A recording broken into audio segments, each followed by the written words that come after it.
Thank you so much, Joseph. Our next reader is someone I've known for a long time and was in school with here many years ago.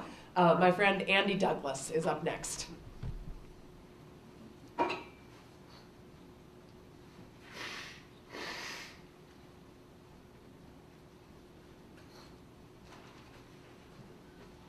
This one?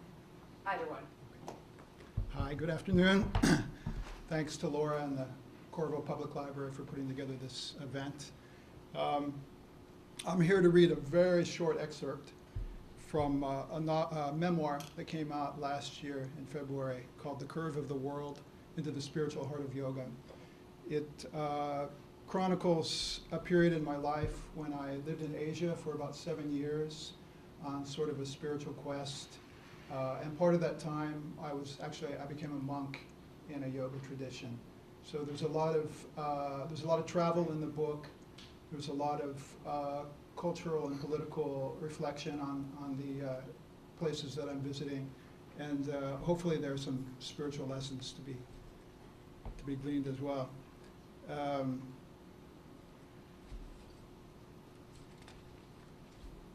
So again, I'm vying for the shortest reading this afternoon. I'm timing everyone. We'll see. I started out in Bangkok when I first went to Asia, and I was living in a center for meditation with a couple of monks. And there's nothing like living with monks to really get your own practice moving along. I was quite inspired by that environment. So in this short excerpt, I'm preparing dinner with one of the monks who goes by the name of Dada. Most evenings, I helped prepare dinner in the kitchen at the back of the house, slicing layers of light green cabbage, dicing potatoes, mincing tiny green chilies. The place filled with steam as Indian Dada, an orange lungi knotted above his knees and with his hairy chest bare, cranked open the valve on the gas canister next to the stove. Pouring bowls of chopped vegetables into a smoking wok greased with peanut oil, he then slipped in small bricks of white tofu and fried them until they were brown. As we watched the vegetables simmer, Dada crooned an Indian devotional melody. What he lacked in tunefulness, he made up for in enthusiasm. The food, he explained, is absorbing the energy of the cook. Chanting or singing ensured that the cooks, the surroundings, and those who ate the food were all properly blessed. What you ate and how it was prepared exercised a subtle effect on your emotional health. If the cook was having a bad day, the perceptive diner sensed it at mealtime. Wiping a few beads of sweat from his forehead, Dada grinned and sighed. Even rice with a little salt can be a feast if you are preparing it with love. There were echoes here of what I'd read of Zen master Dogen, whose 13th century treatise on monastic cooking cautioned monks to care for each single grain of rice. Handle even a single leaf of a green in such a way that it manifests the Buddha, he wrote. This in turn allows the Buddha to manifest through the leaf. I lay newspapers on the floor of the main room and set down the steaming pot of Thai rice. Then I laid out plates and forks. The front screen door had come undone, and so, hoping to deny entry to the evening's mosquitoes, I latched it shut. As I returned to the kitchen to wipe clean the chopping block, I realized that this was the idea I longed to understand, how we make the world sacred through our intentions. Thanks.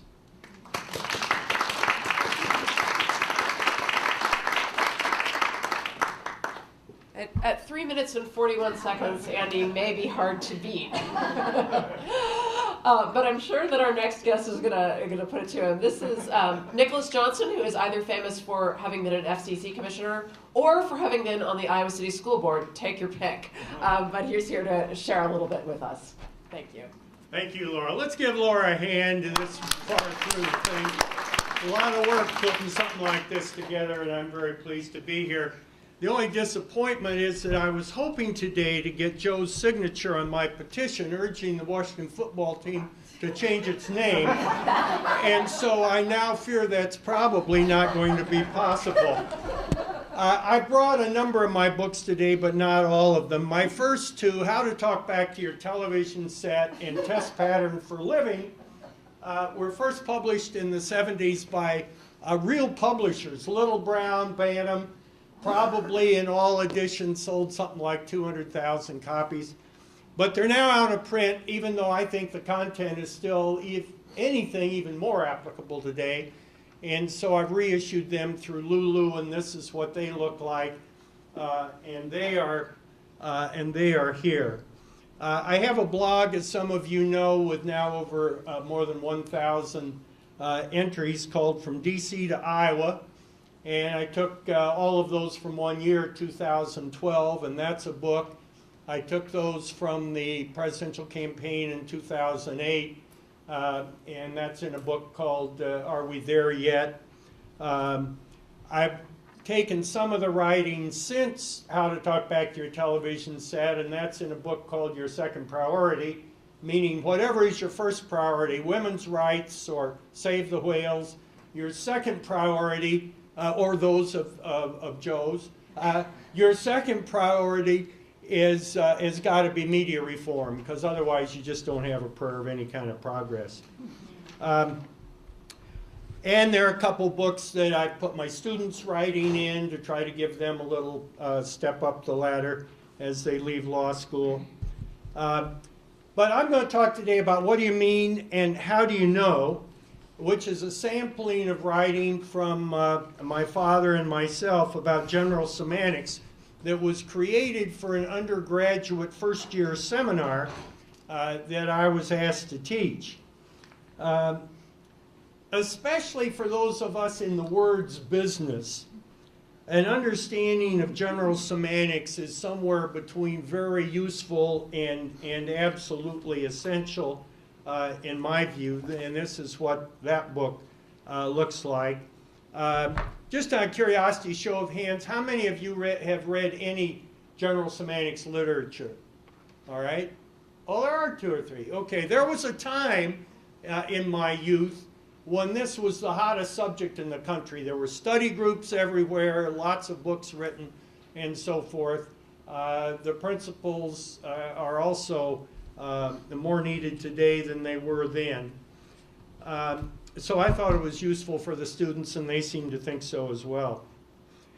Here is how I've attempted to define general semantics in this book. That semantics is not about semantics as in the expression, you're just arguing about semantics.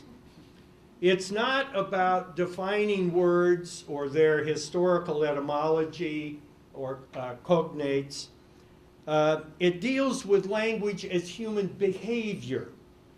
That is to say, what consequences flow from the fact that when we speak, we're really talking about something going on in this electrochemical soup inside our skulls. It has nothing to do with what's outside, or at least very, very little. And we confuse it with what we think we're talking about, and that leads to problems. Here is the, from now until I sit down, which will not be 3 minutes, but hopefully no more than 5, is the excerpt from the opening pages of What Do You Mean and How Do You Know? Ever wonder what caused that simple misunderstanding that resulted in your losing a relationship with someone who was once your same-sex or opposite-sex friend, lover, or family member? Are you sometimes frustrated because the life goals you've set for yourself seem to elude your grasp? Have you ever wanted to ask a professor, what on earth are you talking about?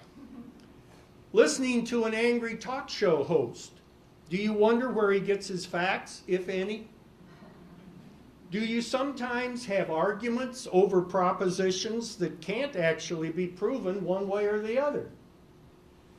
Did you stop to think about what U.S. presidents mean by war and terrorism when they say we're in a war on terrorism? Why do engineers and doctors and other scientists seem to be coming up with so many more useful innovations than the rest of us? These are just a few of the many questions and subjects with which general semantics can lend us a very helpful hand.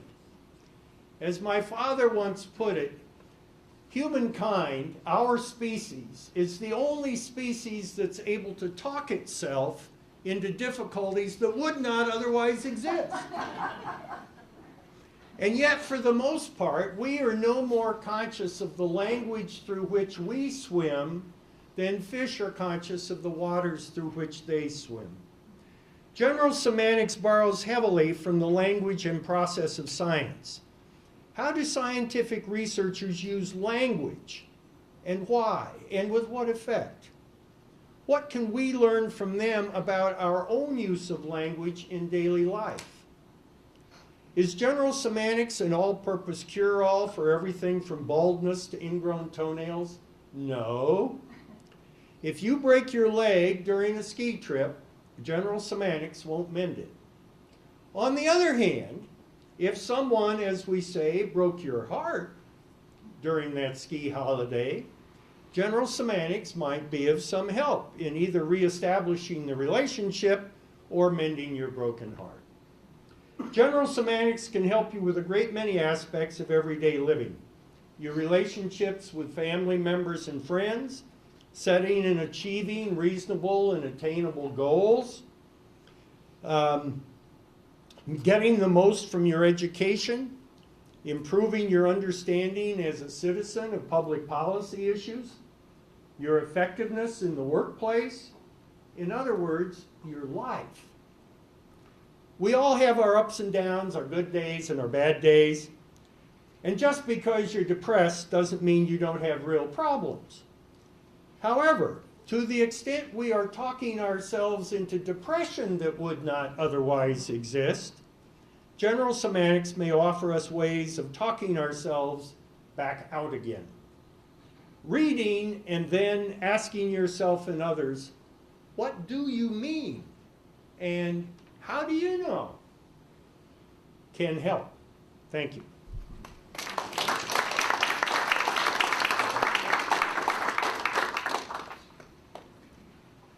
Seven minutes, 38 seconds, in case you were curious.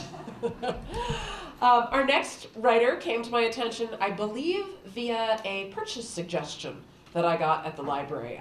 Something that you may not know, if there's something out there that you want to read and we don't own it, you are always welcome to make suggestions for our collection. We can't always get all of them. Sometimes people request things that are out of print. An unfortunate thing that happens now is that people request things that are only available as ebooks through Amazon, and I cannot buy them for the library for love, money, blood, or anything else. But in this case, I was very happy to be able to get Kate Kasten's books for the Coralville Public Library collection, and I'm happy to have her here today. Please welcome Kate Kasten.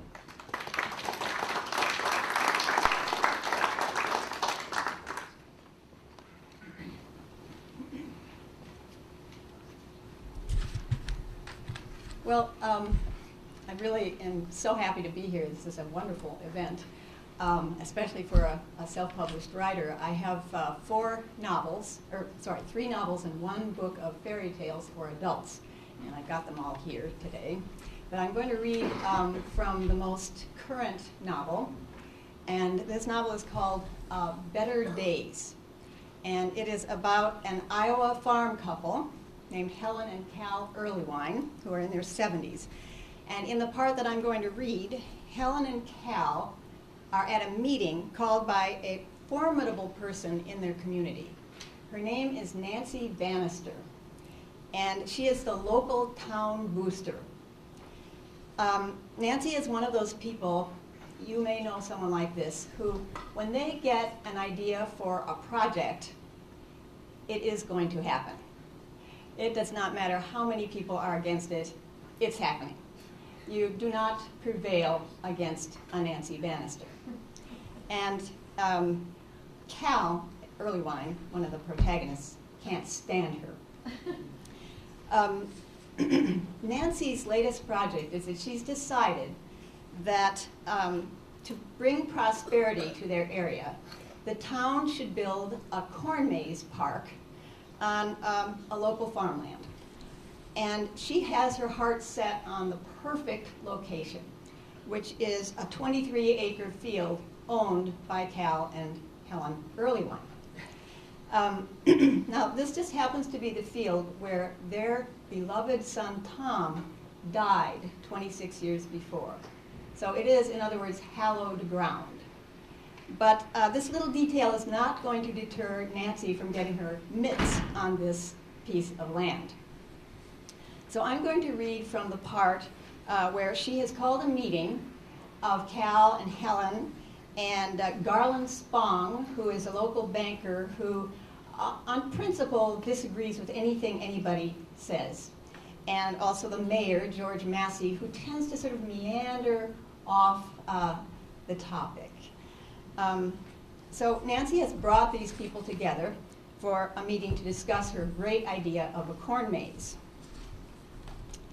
Okay, this is Nancy. I thought, since I'm the one who had the crazy idea, I would help us get going by laying out some thoughts that I've been hearing from people around the county. However, I'm only going to play the role of facilitator. She sat down. Because really, we want a full hearing of people's thoughts and concerns. There are no bad ideas. Now, we're expecting one more person, but he seems to have gotten delayed, so, oh, here he is. Deputy Sheriff Robbie Peterson loped into the room, his thumbs in the pockets of his low-slung jeans. He spit a wad of tobacco into the wastebasket before taking a seat opposite Garland's Spong. Once seated, Cal wondered how in hell Nancy Bannister had managed to strong-arm Robbie Peterson into coming to the meeting, and for what reason. Robbie wasn't exactly the most civic-minded or reliable of Dunlop's citizens. "No, thanks," Robbie said to Nancy's offer of coffee. "I've had so much caffeine today, I'm pissing brown." "Well," said Nancy brightly, "why don't we get started then?" "I've done a kind of informal survey, and now, shouldn't we have a written agenda of the order of business?" Here we go, thought Cal. Spong is going to have us here all night, objecting to every trivial thing. But no, Cal had forgotten Nancy Bannister's unique aptitude for squelching Spong's automatic naysaying. "Yes, that's a terrific idea, Garland," she enthused, "but I thought this should be a kind of a casual brainstorming session, just a chance for us to put our thinking caps on and let our thoughts flow." Nancy handed around her stack of printouts. "Now, I've made copies for you all of these graphs, which show the earnings of corn maze enterprises in the state. Strictly speaking, these are not graphs. These are tables." "You're so right, Garland, thank you." She winked at the others. "This is why we're glad to have a banker on our committee, to keep us honest." Cal turned to Helen. "Is this a committee? I didn't agree to be on a committee." "No, of course not, Cal," said Nancy. "Don't mind me. I've been on so darn many committees this last year that I took my niece and nephew to McDonald's the other day and almost called them to order. No, we're just a little ad hoc group." So, as you see, the first table shows the range of net income of these corn maze projects after 3 years of operation. And there is a direct, positive relationship between revenue and proximity to the interstate. Now, Cal's and Helen's 23 acres that border County Road R37 are only 2 miles off exit 133 and ideally situated for, "I think that's 2.2 miles off the exit," interrupted Spong, smiling at Nancy severely. "Right again, Garland. I know you bankers don't hold with rounding as well you shouldn't." So, at 2.2 miles, you know, I remember when R37 only went up as far as Baxter's place before they built up that berm to keep it from flooding, said the mayor reflectively. Lost my place here. "Before my time, I'm afraid," said Nancy briskly. "So, with 10 acres for the maze itself and another 13 for the rest of the park, it's possible to bring in considerable revenue to a town and county improvements.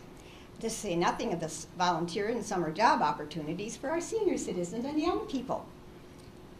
Robbie had taken out a pocket knife and was scraping dusty flakes of dried mud onto the linoleum from the bottom of his boots.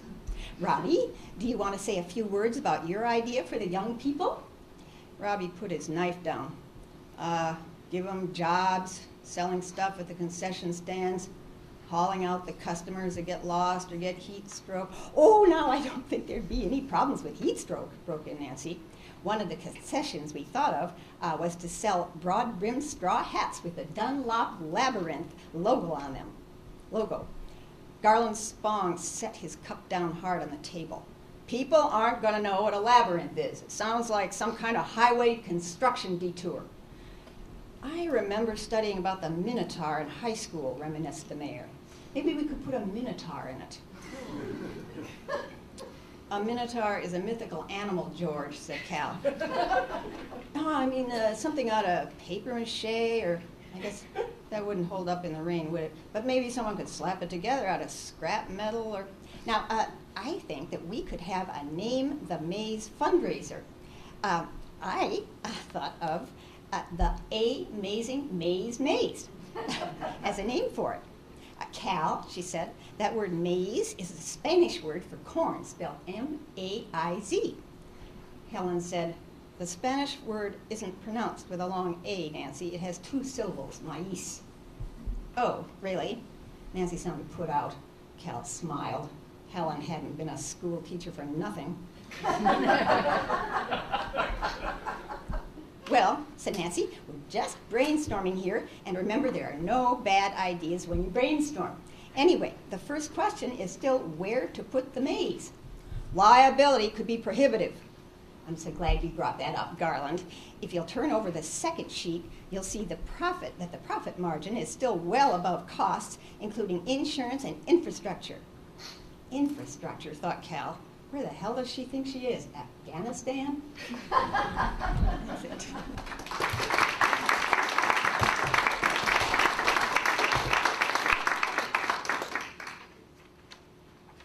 I don't know about the rest of you, but I'm pretty sure I've lived in that town. So, anyway, our next reader is another veteran of the Small Press and Self-Published Authors Fair from last year, Michael Koogler. He's here now with 2 books out, and I truly cannot remember how it was that I first ran across your work, but perhaps you do. Anyway, we're so happy to welcome you back. Please welcome Michael Koogler.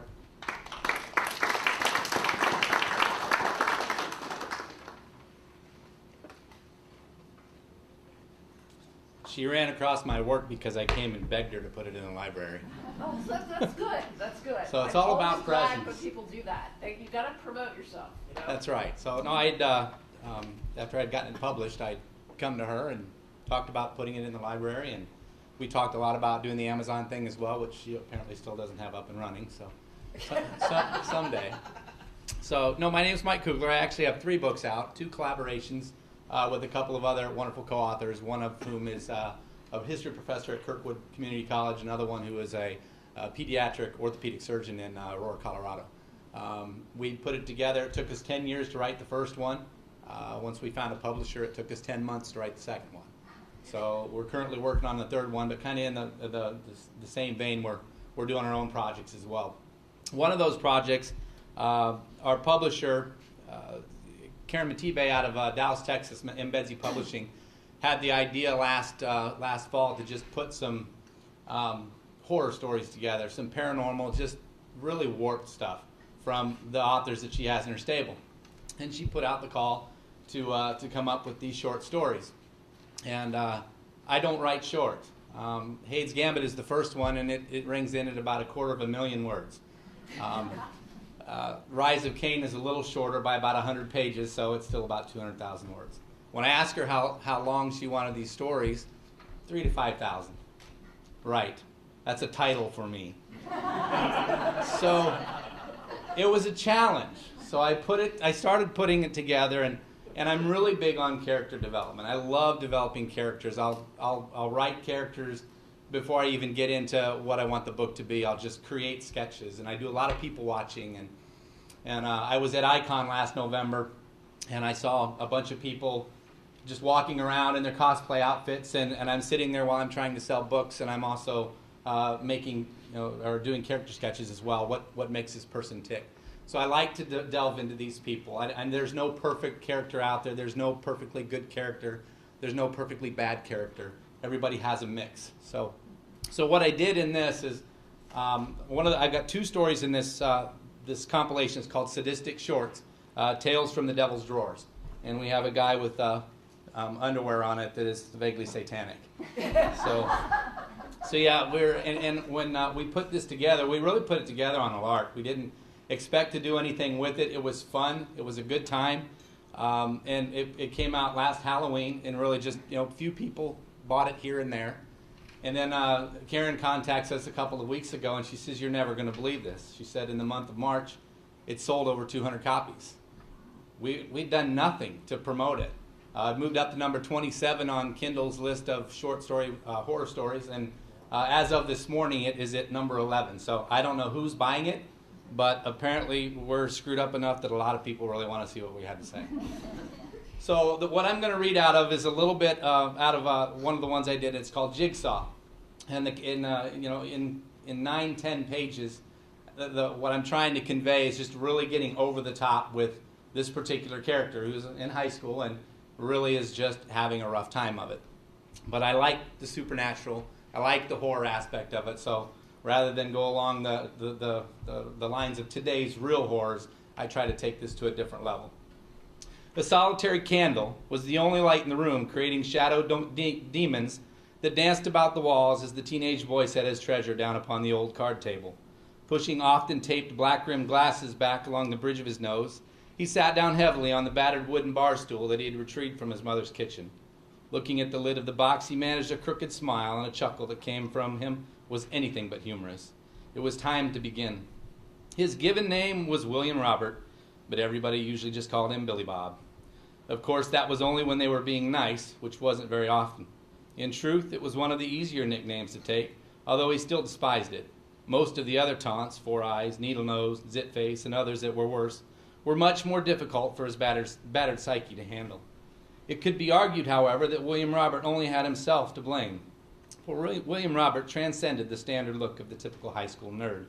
He personified the stereotype with his bulging pocket protector, his thick tape glasses, and complexion marred with a serious case of acne. He then took it to another level altogether by adding purple high-top Chuck Taylors, tan pants, usually polyester, that rarely made it past mid-calf, and a white short-sleeved button-down shirt that always had ink stains around the pockets. Yes, William Robert Davis was a nerd among nerds, and William Robert Davis had finally been pushed too far. Mary Ann Phillips was the epitome of high school beauty and snobbishness. She was the head cheerleader, the homecoming queen, the prom queen, and the teacher's pet, all rolled into one beautiful package of scintillating curves, flowing blonde hair, and a model's face. She was perfect, and she knew it. And if someone had the audacity not to recognize it, she had no problem setting that person straight. Yes, Mary Ann Phillips ruled her school with an iron hand, and Mary Ann Phillips hated anything and anyone that didn't measure up to her standards. William Robert sat quietly for the longest while, just staring at the box sitting before him. It was a nondescript cardboard box with no markings save a tiny black sticker in the corner bearing spidery handwriting. Jigsaw Puzzle, a Mystic Marvin original, 1999. Mystic Marvin's Magic Emporium. William Robert loved the place. He went there regularly, enjoyed the dark and incense-filled atmosphere of the little store, as it brought a peace to him that he rarely found elsewhere. The Emporium was a small, quaint little shop off a downtown side street, and over the past year, William Robert had struck up an odd friendship with the owner, a wrinkled little man who simply referred to himself as Mystic Marvin. The name had never mattered to William, only that Marvin seemed to always have an ear for him when he needed someone to talk to. Today was no exception. When William Robert had shown up at the little magic shop after school, his clothing stained and smelling, Marvin had seemed to know immediately what was wrong. He had known William's thoughts, known his agony, and known his fury. Most importantly, he had known the hope for vengeance that was consuming the young man. And without a word, he had simply gone into the back room and returned with the box. "This one is on the house," Marvin had told him with a sly smile. Now the box lay before William Robert, ready to be opened. His mind, the mind of a genius, but hopelessly trapped in a terrible teen existence, mulled over the events of the school day, and his fury grew. Why do they hate me so much? Why do they torment me mercilessly? If he had taken the time to consider it, he would have known the answer lay in his appearance, coupled with the inherent shallowness of high school students. But like all those others of his type, it never seemed to register to him that all he had to do was change it, or ignore it. But he didn't get it, so William Robert could only dwell on today's debacle, the worst he had ever endured. With a sigh mixed with rage and longing, he thought back to the incident in the cafeteria, the untied shoelace, the stumble, the inadvertent bump. Oh yes, one cannot forget the bump. And why, oh why, did he have to bump into Mary Ann Phillips? He remembered the look of utter contempt and pure hatred in her eyes as she slowly turned around and watched as he picked himself up from the floor. Cafeteria food smeared all over his shirt where he had landed on his tray. He had mumbled an awkward apology, but that was lost in the laughter of the other students, all directed at him and his predicament. Everyone was laughing at him, just as they always did. Everyone but one. No, Mary Ann Phillips wasn't laughing. She was snarling. What happened next had happened quickly, beginning with a slap across his face, apparently because he had come into contact with her. Had he really done that? Even by accident, had it really happened? There was that feeling again, a strange combination of loneliness, of longing, and unadulterated lust. Fighting it down, he ignored the physical effects it had on him and concentrated on the rage and embarrassment that had all but consumed him when it had all happened. Yes, he had touched Mary Ann's. Nope, actually he had pretty much grabbed it with both hands as he fell forward. And Mary Ann had slapped him for it. She had slapped him hard. And it didn't end there. Fueled on by the shouts and laughter of her classmates, Mary Ann had released her full fury on the poor William Robert. Before he could apologize again, she had launched a kick that caught him directly between the legs, crushing his groin under the pointed toe of her high-heeled shoe while she screamed at him, called him a pervert, a deviant, and worse. The pain and agony blasting through his body from the kick to his manhood had been unbelievable, and he had collapsed to his knees in front of her, only to throw up the remains of his breakfast. If that hadn't been bad enough, Mary Ann had proceeded to deliver him to the bowels of hell itself. As he knelt, overwhelmed with nausea, pain, and embarrassment, Mary Ann had stepped behind him and, with her foot, pushed him forward so that he went sprawling into the mess of cafeteria food and stomach contents that had been splattered all over the floor in front of him. The laughter in the lunchroom had continued, quickly cranked up to a deafening level. His classmates, the teachers, even the fat old witch behind the lunch counter had laughed at him, all because he had tripped, all because he'd had a little accident. The aftermath was even worse. Mr. Wells, the physical education teacher, had dragged him through the school, parading him in front of everyone, and then shoved him fully clothed into an ice-cold shower. Miss Yannelson, the school counselor, had berated him in a screeching voice and told him that his behavior was reprehensible. Finally, Principal Tanner had suspended him for groping a female student in grossly irresponsible conduct, and he had hinted that the school would back Mary Ann if she decided to file charges. He fished out the first small, jagged puzzle piece from the box and set it on the table. It was a dark piece, and as he looked closer at the fragment of the picture, he thought he could see some sort of insect in it, though he couldn't yet tell what it was. Smiling, he reached into the box and pulled out another, snapped it into place to the first one. It was a perfect fit. Reaching again, he whipped through a third piece. It, too, fit perfectly, and the picture began to take shape. Thank you.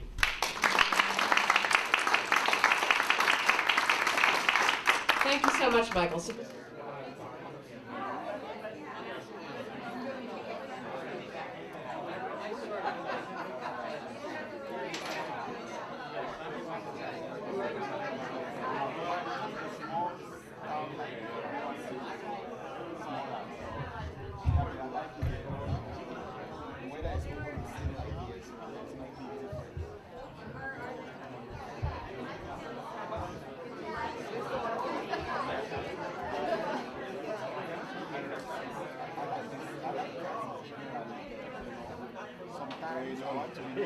All right.